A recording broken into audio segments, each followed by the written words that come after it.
Om Swastiastu. Perkenalkan, nama saya Ninyoman Certi Kuntari, NIM 1911031259, nomor absen 39 dari kelas I semester 5. Di sini saya akan membuat video pembelajaran terpadu untuk memenuhi tugas mata kuliah pembelajaran terpadu. Nah, di sini saya akan memulai video pembelajarannya. Selamat pagi anak-anak. Di sini kita akan belajar tema T, yaitu tema 1, indahnya kebersamaan, subtema 1, keberagaman budaya bangsaku, pembelajaran 1.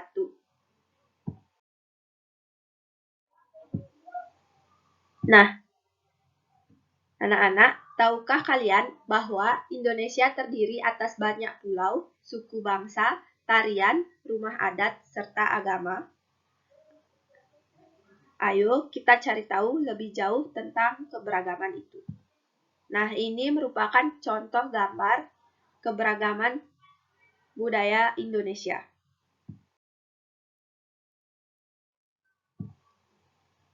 Nah, anak-anak, Indonesia terdiri atas berbagai macam suku bangsa dan budaya, namun tetap dalam satu wadah Negara Kesatuan Republik Indonesia atau NKRI. Keberagaman tersebut merupakan anugerah Tuhan Yang Maha Esa yang patut kita syukuri.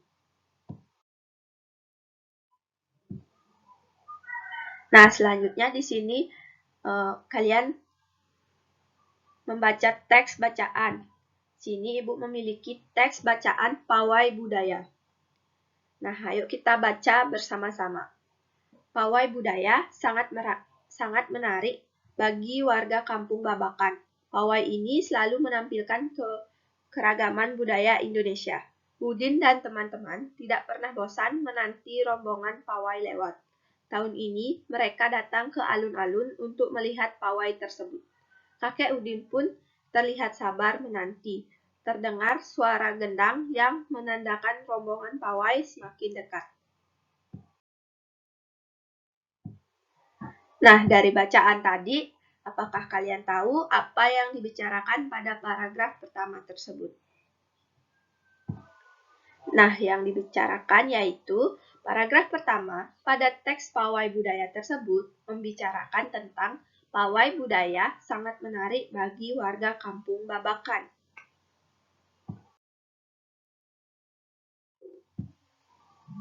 Nah, selanjutnya di sini kalian perlu tahu bahwa setiap bacaan biasanya terdiri atas beberapa paragraf.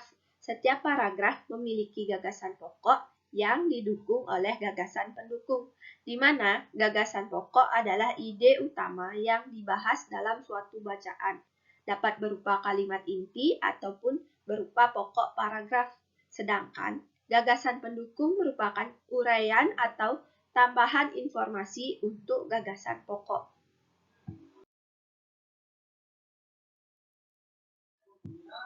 Nah, selanjutnya Ibu akan membahas mengenai gagasan pokok. Gagasan pokok merupakan inti pembahasan dalam sebuah paragraf. Gagasan pokok biasanya menjadi dasar dalam mengembangkan sebuah paragraf. Nah, selanjutnya di sini kalian harus tahu cara menentukan gagasan pokok agar kalian dapat lebih mudah untuk menentukan gagasan pokok. Nah, cara yang pertama yaitu bacalah teks dengan seksama. Yang kedua, kalian harus menemukan kalimat utamanya. Yang ketiga, kalian harus menemukan unsur inti kalimat utama.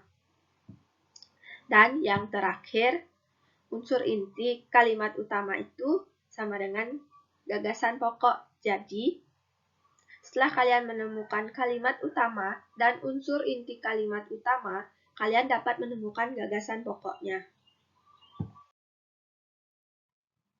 Selanjutnya, Sini kita akan menentukan kalimat utama dan gagasan pokok pada teks bacaan pawai budaya. Nah, siapa yang tahu gagasan pokok pada teks bacaan pawai budaya? Ya. Yang pertama, kita harus mencari kalimat utamanya terlebih dahulu. Kalimat utama pada teks bacaan pawai budaya yaitu pawai budaya sangat menarik bagi warga Kampung Babakan. Nah, gagasan pokoknya yaitu pawai budaya sangat menarik. Apakah kalian mengerti untuk menentukan kalimat utama dan gagasan pokoknya? Nah, baiklah. Sekarang kita akan lanjut. Sini, pada kegiatan Ayo Berlatih, kalian temukan gagasan pokok dan gagasan pendukung dari paragraf 2 sampai paragraf 5 yang ada pada buku tema dan kerjakan pada buku tulis kalian ya. Selamat mengerjakan. Nah, anak-anak, setelah kalian menemukan kalimat utama dan gagasan pokok tadi, selanjutnya perlu kalian ketahui bahwa Indonesia adalah negara yang sangat beragam budaya, agama, dan bahasa daerahnya. Sebagai warga negara yang baik, kita wajib menghargai keberagaman tersebut. Nah, cara yang dapat kita lakukan untuk menghargai keberagaman tersebut yaitu dalam bentuk sikap saling menghargai antar suku dan pemeluk agama atau kepercayaan yang berbeda.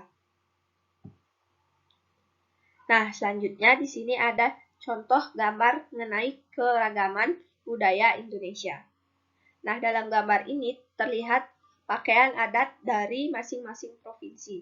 Ada Provinsi Aceh, Jawa Tengah, Bali, Jawa Timur, Kalimantan, dan Papua. Nah, selanjutnya, rumah adat dari masing-masing provinsi juga berbeda-beda. Rumah adat dari Sumatera Barat yaitu Rumah Gadang. Rumah adat dari Jawa Tengah yaitu Joglo. Dan rumah adat dari Provinsi Bali yaitu Gapura Candi Bentar.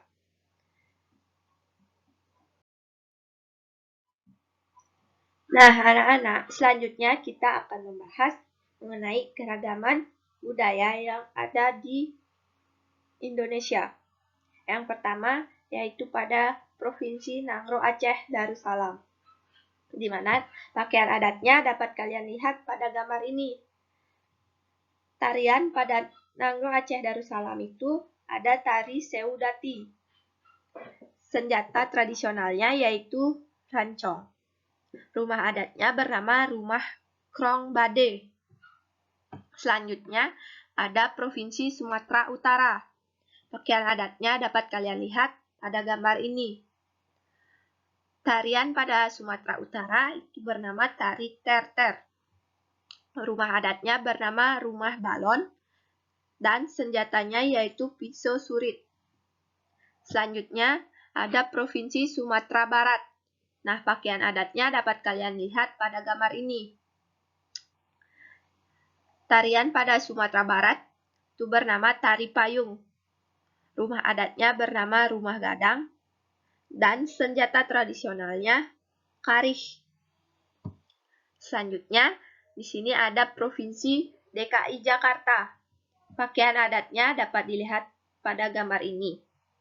Nah, tari dari DKI Jakarta yaitu tari Yapong.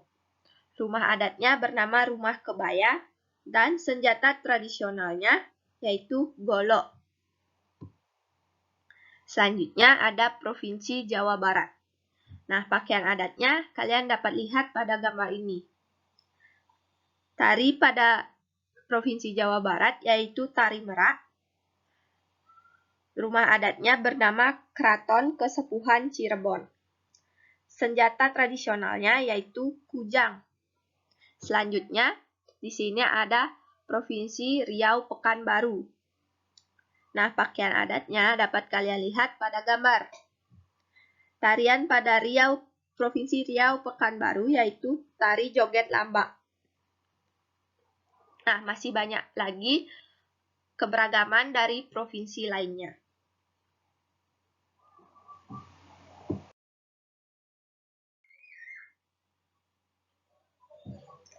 Nah, anak-anak, sekarang kita akan membahas mengenai contoh sikap menghargai keberagaman. Nah, dari kalian ada yang tahu bagaimana sikap menghargai keberagaman tersebut? Ya, benar sekali. Contoh sikap menghargai keberagaman yang pertama yaitu berteman dengan siapa saja. Nah, kita dalam berteman tidak boleh memilih ya anak-anak. Yang kedua, menghormati orang lain yang berbeda keyakinan. Nah, misalnya saja ada teman kita dari agama lain yang beribadah. Nah, kita patut menghormatinya. Kita tidak boleh mengganggu teman kita yang sedang beribadah. Nah, yang ketiga, senantiasa bertutur sopan dan berperilaku santun. Yang keempat, memberi apresiasi terhadap keberagaman yang ada di Indonesia. Dan masih banyak lagi contoh sikap menghargai keberagaman yang ada. Silakan kalian cari contoh sikap menghargai keberagaman yang lainnya.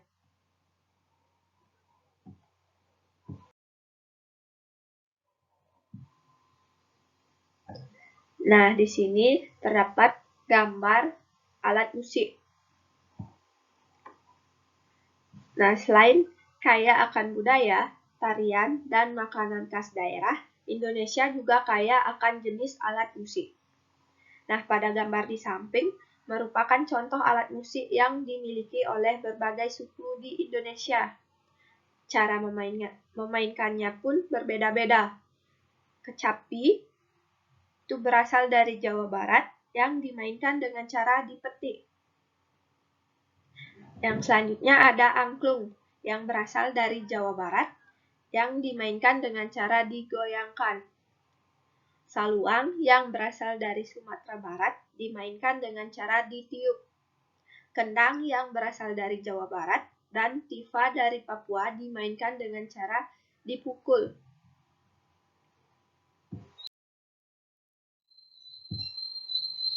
Nah, sekarang ada kegiatan Ayo Berlatih yang kedua. Di sini kalian Ibu tugaskan untuk menulis alat musik tradisional lain yang kalian ketahui seperti contoh yang ada pada buku tema. Jelaskan asal alat musik tersebut dan cara memainkannya serta cara terjadinya bunyi pada alat musik tersebut.